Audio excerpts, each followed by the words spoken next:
Well, thanks for coming today. Just wanted to share my life, I guess. My life. What a life I have had. I'm not long for this world. My life has seen so many changes, so many mistakes. And yet, if you think about it, a lot of really great memories. I just want to share them with you. I think that history's going to say a lot of things about me. Maybe some of you will think well of me. I wonder what they'll put on that stone that'll cover my body. Pontius Pilate. Pontius. Yeah, too common of a name. It means nothing without Pilate. It's like me named John. Of course, that's what people call me anyway, Pilate. Armed with a javelin. Something strong. Of course, they might just think of me as bald. But in the end, who cares? I am who I am. I've done what I've done, and I've confessed what I've confessed. So many years ago, when I first served with Sejanus, they made me a military tribune, a defender of the people. Eventually, I got to be named the governor of Judea. Sejanus, an ambitious soldier, a friend, a confidant of Tiberius, the emperor. And for a while, he was the most influential and feared citizen in Rome. It was Sejanus who got me named governor of Judea. I had 5 infantry cohorts under me, a cavalry regiment, absolute authority over my province. That's where those 5,000 men under my command came in handy. Of course, when I think about it, being mentored by Sejanus also got me into a heap of trouble. Sejanus hated the Jews. So I hated the Jews. Now, here's an idea.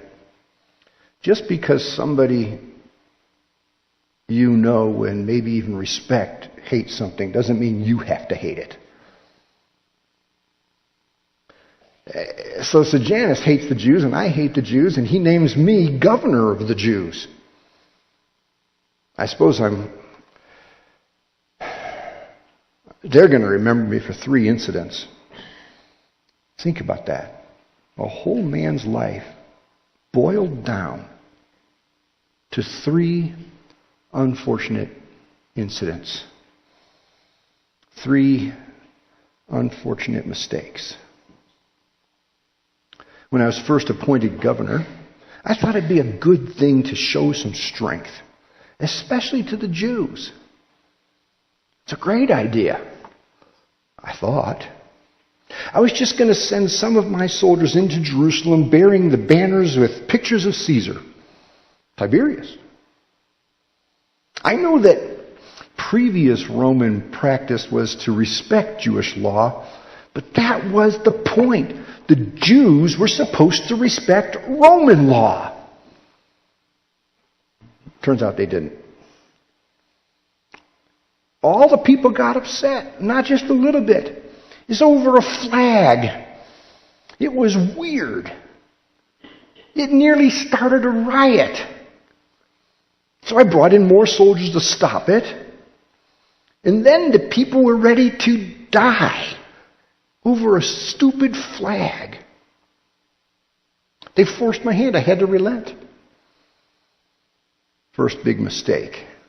A show of force and and strength didn't work.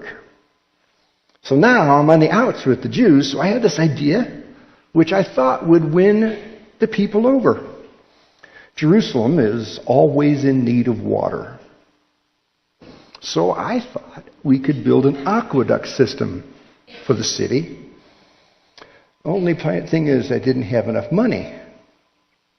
But I knew that the temple treasury had lots of money. They weren't using it for anything.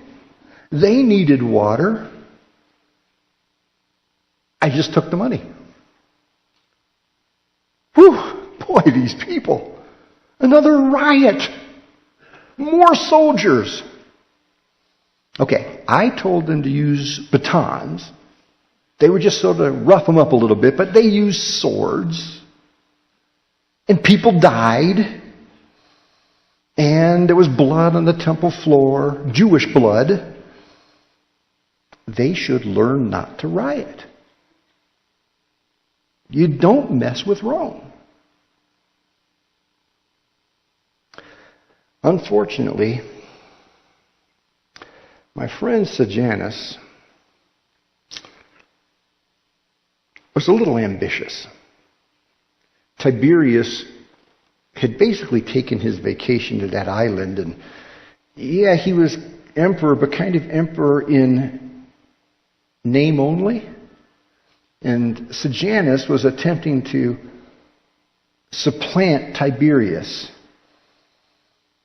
And Tiberius' mother-in-law finds out about it, and she tells Tiberius, and Tiberius comes before the Roman Senate, and he calls out Sejanus, and Sejanus gets killed over it, and it used to be okay to hate Jews, but now Tiberius has changed it completely. 180 degrees on this one. And everybody who is a friend of Sejanus is like the guy who was named governor of Judea by Sejanus, that would be me, is suddenly on the outs with the emperor. So I had to be careful.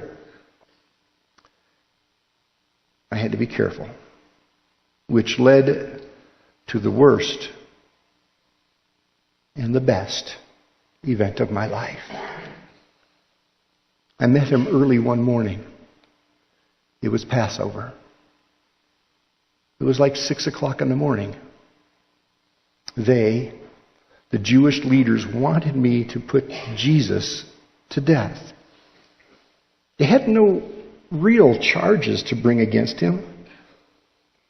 But as I said, the climate had changed in Rome. I had to at least listen to the charges. So I interviewed Jesus, and let me tell you something. He was incredible. Unlike anyone I had ever met before. He was confident, unafraid. It was as though he was on a mission. He didn't even seek to defend himself. It seemed like he wanted to switch the attention off of himself and onto me. He wanted me to understand who he was. The Jews charged him with claiming to be the king. So I asked him, "Are you the king of the Jews?" And then he turned that question back. He asked if I wanted to know if it was my question or if it was someone else's. Like I cared if he was the king of the Jews. The Jews were all subject to Rome anyway, which meant they were subject to me. And I asked him, "What did you do to make your own people want to kill you?"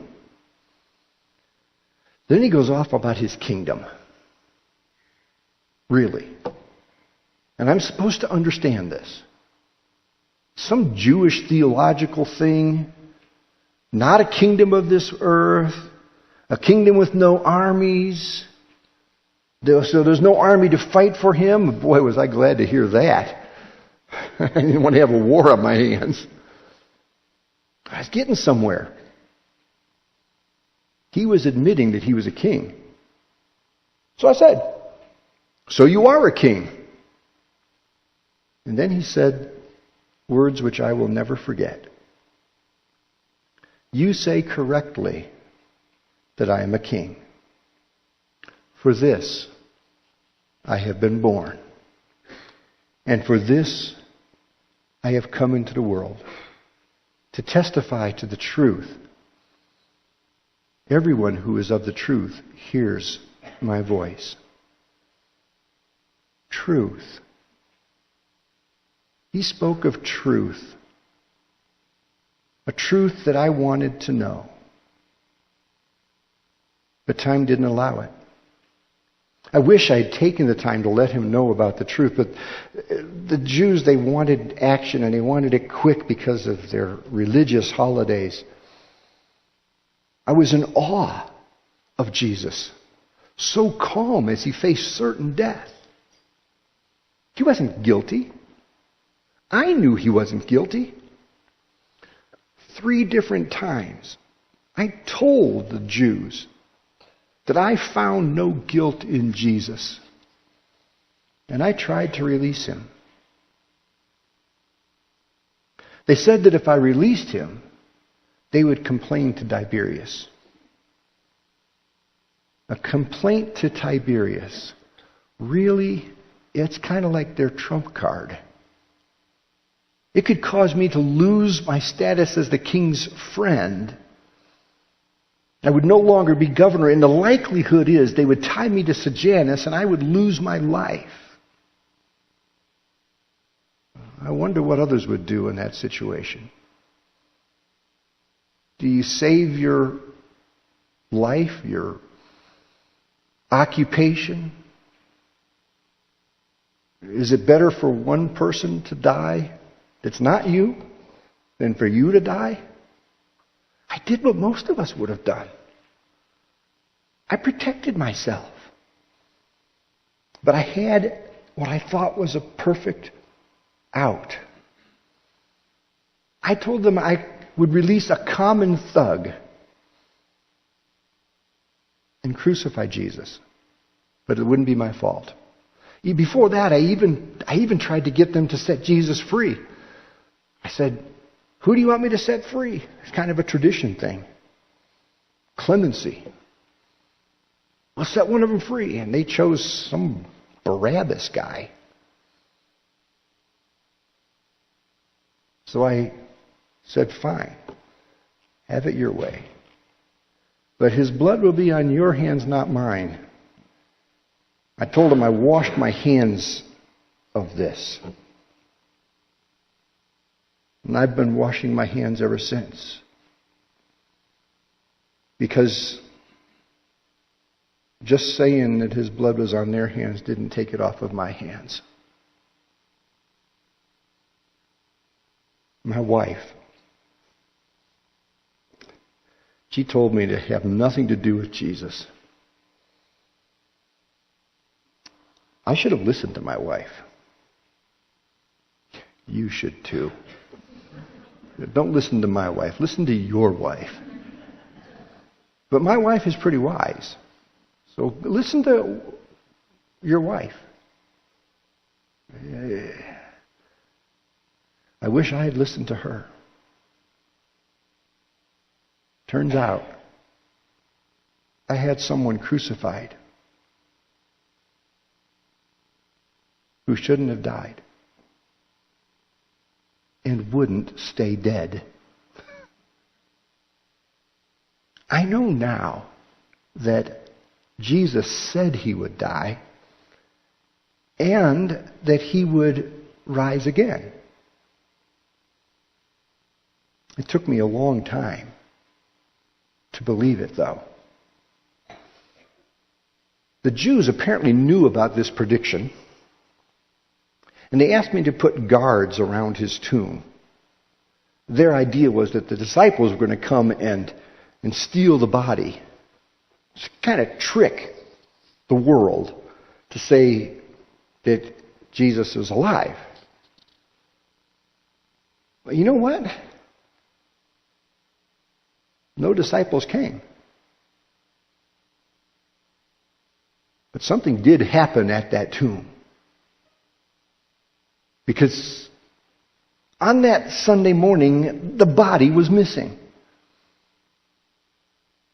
These are Roman guards tasked with one duty: make sure the dead body stays dead. Make sure it's there in the morning.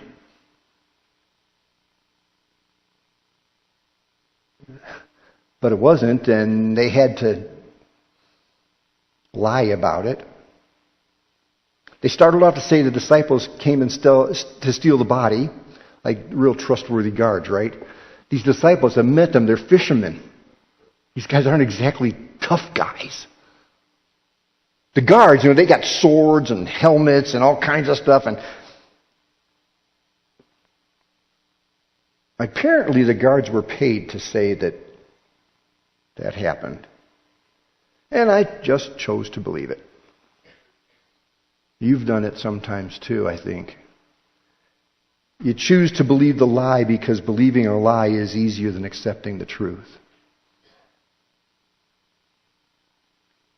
I began to hear rumors that there were no disciples stealing the body, but rather that he had been risen from the dead, and my wife believed them.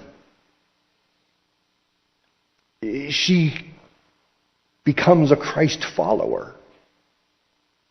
She accepts his forgiveness. She told me that I could be forgiven. I don't know if you've ever lived with someone who is a Christ follower when you're not a Christ follower, but they can be downright evangelistic. Constantly telling me that I could be forgiven. I am the one who told the soldiers to put the nail in his hands. How can you be forgiven for that? But I was tormented again and again. I washed my hands. I washed them in front of Jews who wanted Jesus dead, and I couldn't stop. I had committed and condemned an innocent man.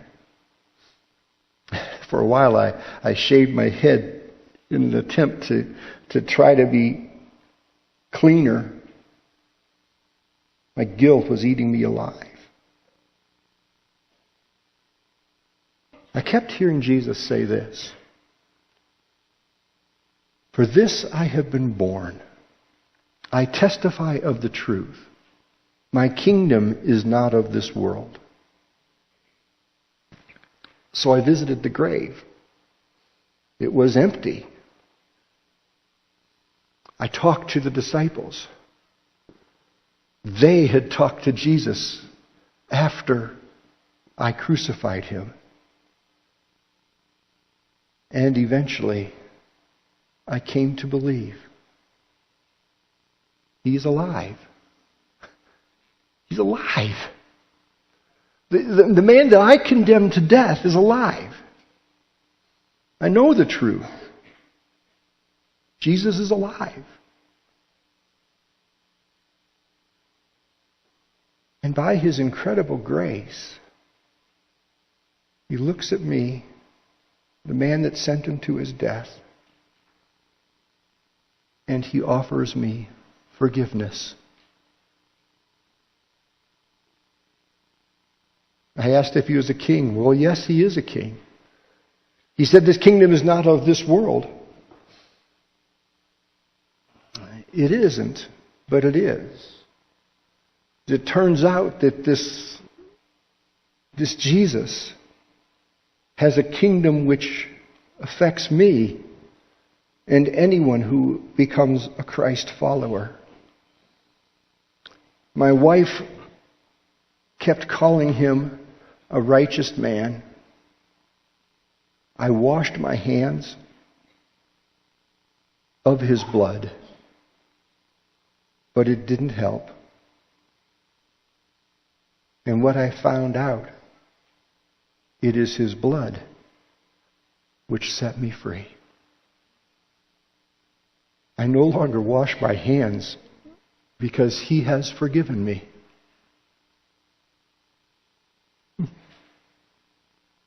At the end of my life, I wish people would remember me not as the one who had Jesus crucified, but as the one who is forgiven. Who would have thought that someone who started out life hating Jews would come to love the King of the Jews? What a strange journey my faith has taken. I condemned my Savior to death, and He gave me life. My sins are so overwhelming.